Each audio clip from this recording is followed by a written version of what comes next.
interest discussions that are happening. How do you see initiatives like this coexisting with WordPress? Dotham's the infrastructure, etc. What would be your ideal outcome?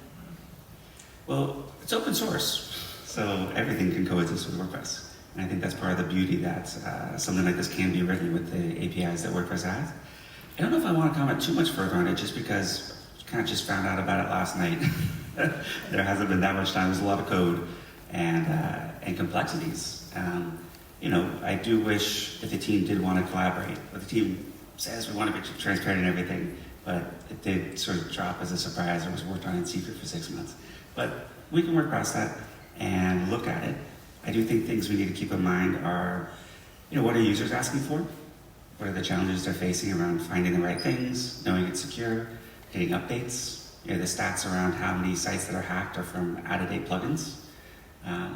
Those are things that are top of my mind for a plugin directory and sort of the trust and safety elements of that. For the .org directory, I think it's actually a super exciting time. If you haven't been following the plugin scanner improvements, check it out. I think we're approaching the point where we'll be able to scan not just new plugins, but plugin updates. And if you can imagine the way that will increase security. There's also fantastic work happening, not just from companies like PatchStack, but also just with applying the frontier models, which of course are getting better every 3 or 4 months, to find new vulnerabilities. And they're going to find a lot, so we're going to need to apply them to fixing the vulnerabilities as well, and figure out a method there for older or abandoned plugins. We can't just close the plugin, because we're still going to leave thousands or tens of thousands of sites insecure. But we don't want to, break any plugins.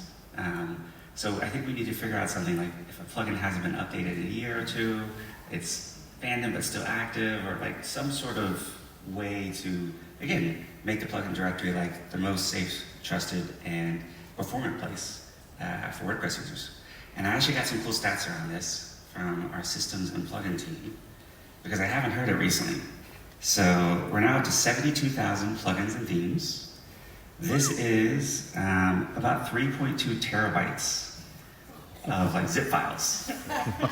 That's not counting all the SVN history and everything like that. So there's a lot of data there, which also we need to make sure, if 500 mirrors are set up and they're all sucking down the directory, that could DDoS us. And in the last 12 months, we've done 630 billion requests. Yeah.